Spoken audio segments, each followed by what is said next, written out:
Well, and in slightly less breaking news, state officials have released the details of the public option insurance plan created by the Colorado Legislature last session.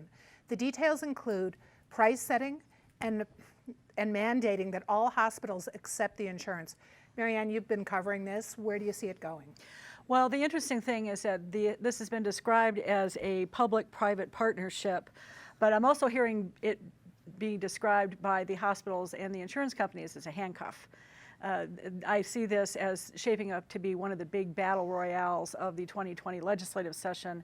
The report is due from the Department of Public Health and the Division of Insurance to the lawmakers on November 15th, and then they're supposed to come up with legislation that will put this business into place. It does anticipate, they do anticipate seeing insurance rates drop by somewhere between 7 and 18%, but the hospitals and the insurance companies are already crying foul over this. And I think it's going to be, along with families, one of the two biggest battles that we'll see in the next legislative session.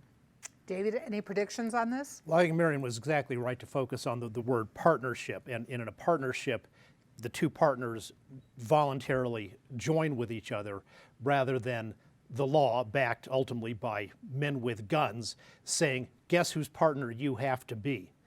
The public option, as it's called, is subsidized health care and insurance for some people, like we have with the Medicaid program, but now expanded in a different way.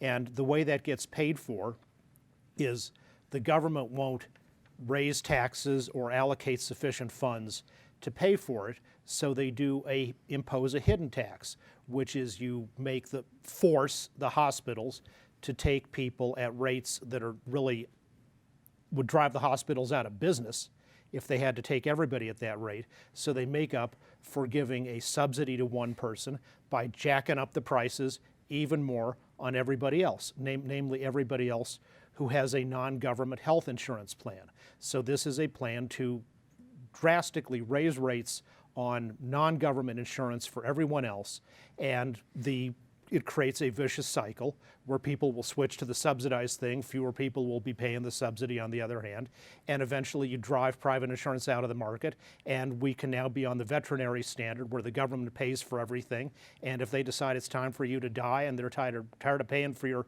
hip replacement because you're 87 years old, that's the end of you. But they'll give you your suicide pills for free with no copay. John. I'm just waiting for Trump's plan to come through so we can really get some beautiful health care, but I don't think that's coming. I'd like to know, I haven't seen anything in the bill that talks about the hospitals, the doctors, the specialists. You have to pay for each one of those, and will they buy in? That's a big question. Hospitals have good lobbies, and I would imagine going forward, so will some of the specialists. Will there be a price index that is linked to Medicare? Because that's what they're talking about at the national level. And I haven't heard if that's going to be the modus operandum here, but if it is, that's a good thing. And then how much will drug prices cost? Will there be what is your deductible going to be? Will there have to be high deductibles to get in this plan? So I mean, these are all questions that I have, but I haven't really seen any answers necessarily. But if this is going to be as you predict, one of the big fights, in the legislature in 2020, nothing will be done. I'll just say that right off the bat.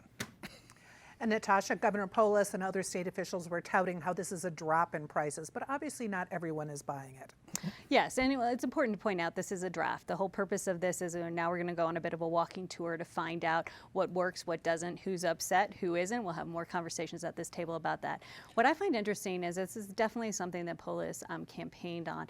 And from the moment he took office, sort of from the initial speech, that State of the State, and there's a joke to be made here probably about his blue sneakers, but he hit the ground running, and he has continued with that. So this proposal here is pretty impressive to have done within a year, and it'll be interesting to see how he can continue the momentum going on this particular topic with the rest of his administration, knowing that there's going to be some big pushback, particularly from hospitals.